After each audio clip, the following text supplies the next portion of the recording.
Pilihan Raya Negeri PRN Negeri Sembilan bermula hari ini dengan kesemua parti bertanding mengemukakan borang pencalonan masing-masing.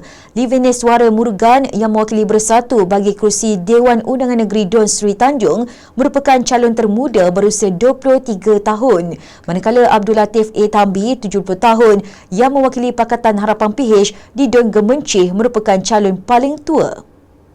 Livine Suara berhadapan persaingan 5 penjuru di Don Sri Tanjung iaitu calon Barisan Nasional BN A. Akutan, calon Pakatan Harapan PH Datuk Dr. G. Raja Sekaran dan 2 calon bebas. Manakala Abdul Latif berdepan 1 lawan 1 dengan calon BN iaitu Suhail Mizan Bizar yang merupakan penyandang kerusi itu. Selepas tempoh penyerahan kertas penamaan calon ditutup pada jam 10 pagi tadi, seramai 103 calon mewakili pelbagai parti dan individu disahkan bertanding. Ia membabitkan seramai 36 orang daripada PH, BN 25 orang, Bersatu 24 orang, PN 11 dan Bebas 4.